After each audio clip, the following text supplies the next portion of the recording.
اگر نماز پڑھنے کے بعد یہ دو نشانیاں ظاہر ہوں تو سمجھ لو اللہ ناراض ہے۔ نمازیوں ہوشیار ہو جاؤ۔ بسم اللہ الرحمن الرحیم۔ سچے اور پکے مومنوں کی یہ شان ہوتی ہے کہ وہ اپنی زندگی کی تمام ساعات و لمحات اپنے خالق و پروردگار کی رضا جوئی کی نظر کر دیتے ہیں۔ انہیں ہر آن اس بات کا کھٹکا لگا رہتا ہے کہ کہیں اس کی ذات سے ایسا فعل صادر نہ ہو جو اللہ تعالیٰ کی ناراضگی کا سبب بنے اور اس کے غیظ و غضب کو دعوت دے، کیونکہ انہیں اس بات کا کامل اذعان حاصل ہوتا ہے کہ انسان کی زندگی کا مقصد حاصل بجز اس کے کوئی نہیں کہ اسے اللہ تعالیٰ کی رضامندی حاصل ہو جائے، کہ کامیابی و کامرانی کا سارا مدار اسی رضامندی پر ہے۔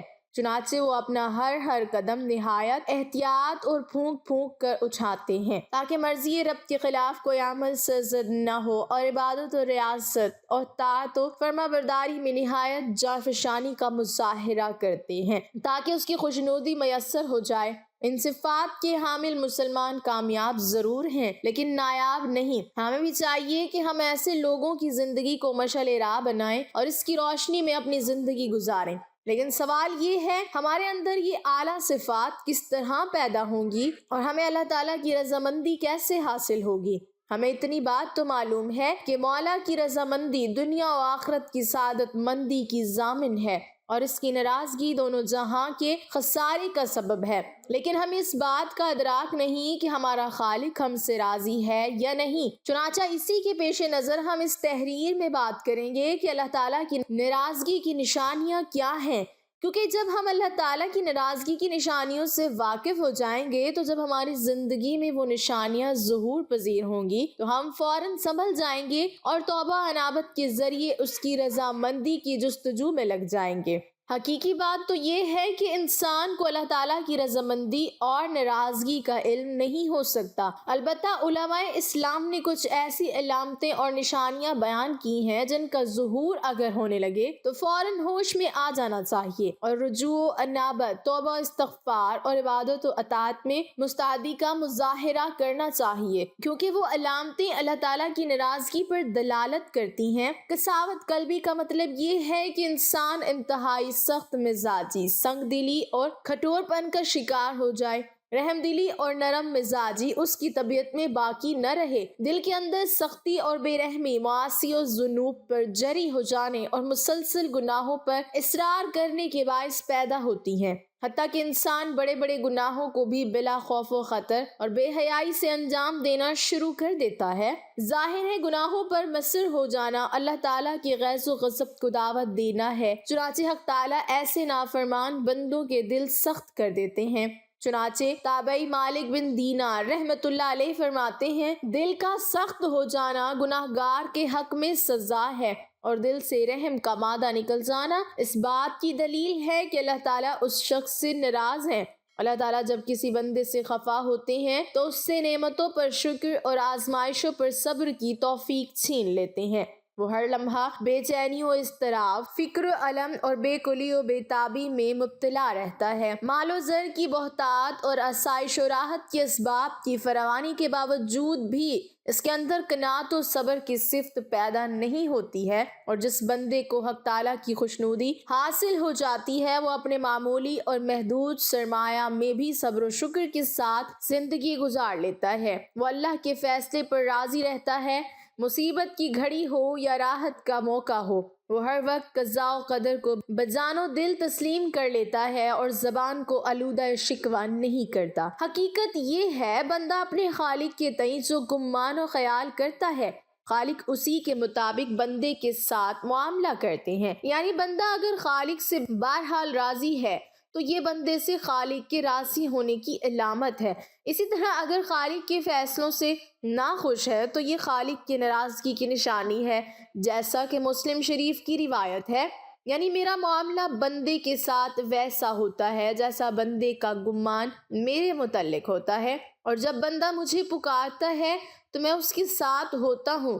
جو انسان معصیت و نافرمانی میں ہر دم ڈوبا رہتا ہے، احکامات الہیہ کی ادائیگی میں غفلت و بے اعتنائی کا مظاہرہ کرتا ہے، اس کے باوجود اس کے پاس آسائشوں اور راحتوں کی فراوانی اور دولت و ثروت کی ریل پیل ہے، تو سمجھ جانا چاہیے کہ اس پر اللہ تعالیٰ ناراض ہیں، اور یہ سامان عیش و نشاط در حقیقت اس وجہ سے ہیں تاکہ وہ دنیا میں عیش و خوشی کی غفلت میں سوتا رہے اور آخرت میں اس کے لیے کوئی حصہ نہ رہے، جیسا کہ حق تعالیٰ نے ایسے سرکشوں اور نافرمانوں کے متعلق ارشاد فرمایا ہے۔ اور کافر عیش و خوشی میں مبتلا ہیں اور جانوروں کی طرح کھا رہے ہیں، اور جہنم ان کا ٹھکانہ ہے، اور اپنے خالق و مالک کو فراموش کر بیٹھتا ہے، مسلسل گناہوں میں ملوث رہتا ہے، اور توبہ و انابت کا خیال تک اس کے دل میں نہیں آتا ہے۔ تو سمجھ جانا چاہیے کہ اللہ تعالیٰ اس پر ناراض ہیں، کیونکہ جب وہ ناراض ہوتے ہیں تو بندے سے توبہ کی توفیق چھین لیتے ہیں اور اسے معصیت کی وادیوں میں بھٹکتا چھوڑ دیتے ہیں، جیسا کہ خود اس کا فرمان ہے۔ ترجمہ: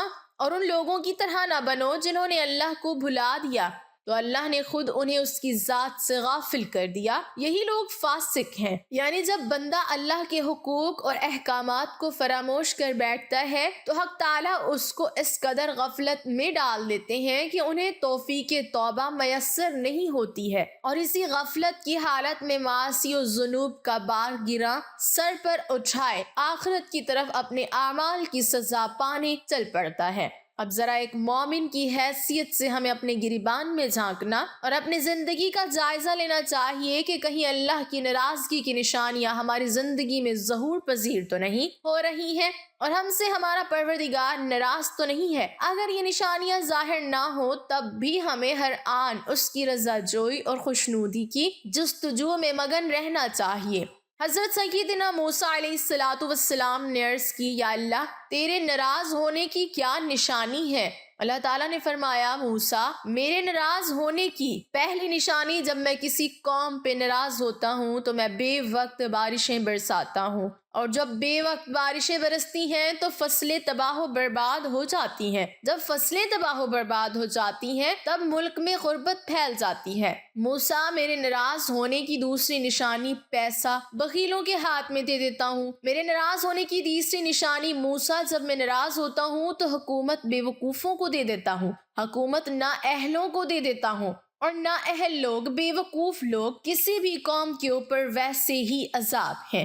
ناظرین، اب بات کرتے ہیں اللہ کے راضی ہو جانے کی نشانیاں۔ سب سے پہلی نشانی، اللہ پاک جس کو دین کی سمجھ عطا فرماتا ہے، دین سے جوڑ دیتا ہے تو اسے اپنا محبوب بنا لیتا ہے۔ حضرت عبداللہ ابن مسعود رضی اللہ تعالی عنہ سے مروی ہے کہ رسول اللہ صلی اللہ علیہ وسلم نے فرمایا کہ اللہ پاک تمہارے درمیان اخلاق بھی تقسیم کرتے ہیں جس طرح رزق تقسیم کرتے ہیں۔ اللہ پاک دنیا اس کو بھی دیتے ہیں جو اللہ پاک کا پیارا ہو یا نہ ہو، لیکن اللہ پاک دین کی سمجھ صرف اس کو دیتے ہیں جو اللہ پاک کا محبوب ہوتا ہے۔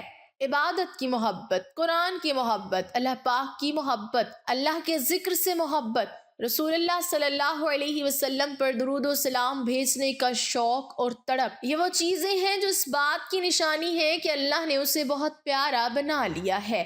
دوسری نشانی، رسول اللہ صلی اللہ علیہ وسلم نے فرمایا، اللہ جسے اپنا بناتے ہیں تو پھر اس پر تھوڑی سی آزمائش بھی ڈالتے ہیں، یعنی اللہ پاک دیکھنا یہ چاہتے ہیں کہ یہ بندہ میرے فیصلے پر راضی ہوتا بھی ہے یا نہیں۔ جو راضی ہو جائے اللہ پاک اسے دنیا میں بھی راضی کرتے ہیں اور آخرت میں بھی راضی کریں گے۔ جو اس وقت بوکھلاہٹ کا شکار ہو جائے کہ یہ کیا ہو گیا میرے ساتھ، میں تو نماز بھی پڑھتا ہوں، قرآن پاک کی تلاوت بھی کرتا ہوں، پھر مجھے بخار کیوں آ گیا، میں تو دین کا کار بند ہوں، پھر مجھے کیوں فکر ہو رہی ہے، تو ایسا نہیں سوچنا چاہیے۔ حضرت بلال حبشی رضی اللہ تعالی عنہ سے کسی نے پوچھا کہ آپ بڑی توحید کی باتیں کرتے ہیں تو آپ کو اتنی بری طرح سے مار کیوں پڑی ہے؟ تو آپ رضی اللہ تعالی عنہ نے فرمایا کہ تم بھی تو بازار جا کر برتن خریدنے سے پہلے اسے بچا کر دیکھتے ہو کہ مٹی صحیح طرح سے لگی ہے یا نہیں، بس اللہ نے بھی مجھے آزمایا تھا۔ اس کے بعد یہی وہ غلام تھا جس کا رنگ بھی کالا تھا، موٹے موٹے ہونٹ تھے، جس کے بارے میں اللہ کے پیارے رسول صلی اللہ علیہ وسلم فرماتے ہیں کہ جب میں جنت میں جا رہا تھا، جب مجھے معراج کرائی گئی تو آگے آگے کسی کی چلنے کی آہٹ سنائی دی۔ میں نے حضرت جبرائیل علیہ السلام سے پوچھا کہ یہ کون ہیں؟ جواب ملا کہ یہ بلال حبشی ہیں جو آپ کے آگے چل رہے ہیں۔ حضور پاک صلی اللہ علیہ وسلم جب واپس آ گئے تو حضرت بلال رضی اللہ تعالیٰ عنہ سے پوچھا کہ تم کون سا عمل کرتے ہو؟ تو حضرت بلال حبشی رضی اللہ تعالیٰ عنہ نے فرمایا کہ آپ نے ہی تو فرمایا تھا کہ ہر وقت باوضو رہنا، تو میں ہر وقت وضو کی حالت میں رہتا ہوں، اور جب بھی میں بے وضو ہوتا ہوں تو اسی وقت نیا وضو کر لیتا ہوں، اور جب وضو کرتا ہوں تو تب 2 رکعت نماز بھی پڑھ لیتا ہوں۔ چلتے زمین پر ہیں اور قدموں کی آہٹ جنت میں سنائی دیتی ہے۔ تو آزمائش اللہ پاک کی محبت کی دوسری نشانی ہے۔ اسی لیے اگر کوئی فکر یا پریشانی میں ہو، اس کا یہ مطلب نہیں ہوتا کہ پتہ نہیں کہ مجھے کیا ہو گیا ہے۔ اللہ پاک اپنے پیاروں کو ہی آزماتا ہے۔ تیسری نشانی تو بہت ہی زیادہ خوبصورت ہے۔ اللہ پاک جب کسی بندے سے محبت کرتے ہیں تو اس کی طرف خوبصورت بدلاؤ لاتے ہیں۔ حدیث میں آتا ہے کہ جب اللہ پاک کسی سے محبت کرتے ہیں تو اللہ پاک حضرت جبرائیل علیہ السلام کو فرماتے ہیں، اس کے بعد آسمانوں میں زلزلہ آ جاتا ہے، سب فرشتے بے ہوش ہو جاتے ہیں، اور پھر جب اللہ کے حکم سے سب ہوش میں آتے ہیں تو سب سے پہلے حضرت جبرائیل علیہ السلام کو اجازت ہوتی ہے۔ تو حضرت جبرائیل علیہ السلام سوال کرتے ہیں کہ ہمارے رب نے کیا فرمایا ہے، اور اس کے بعد خود ہی کہتے ہیں کہ اللہ نے جو بھی فرمایا ہوگا وہ حق فرمایا ہوگا۔ پھر اللہ فرماتے ہیں، جبرائیل میں نے آج اس بندے کو اپنا محبوب بنا لیا، تم بھی اسے اپنا محبوب بناؤ۔ حضرت جبرائیل علیہ السلام بھی اس بندے سے محبت کرنے لگتے ہیں۔ پھر حضرت جبرائیل علیہ السلام کو حکم ہوتا ہے کہ آسمان کے تمام فرشتوں کو خبر دے دو، یہ اللہ کا پیارا بن گیا ہے۔ حضرت جبرائیل علیہ السلام آسمان کے تمام فرشتے اور تمام نورانی مخلوقات بھی اس سے محبت کرے، ساتوں آسمان کے کھربوں فرشتے اس سے محبت کرنے لگتے ہیں۔ پھر ایک فرشتہ آسمان سے دنیا میں آتا ہے اور اعلان کرتا ہے کہ اے لوگو، فلاں شخص اللہ کا محبوب ہے۔ حضرت جبرائیل علیہ السلام اور تمام آسمانوں کی نوری مخلوقات اس سے محبت کرتی ہے، تم بھی اس سے محبت کرو، اور پھر دنیا والوں کے دلوں میں اللہ پاک اس بندے کی محبت ڈالتا ہے۔ اللہ تعالی عمل کی توفیق عطا فرمائے، آمین۔ ناظرین، کمنٹ باکس میں اللہ تعالیٰ کے 99 ناموں میں سے ایک نام ضرور ٹائپ کریں۔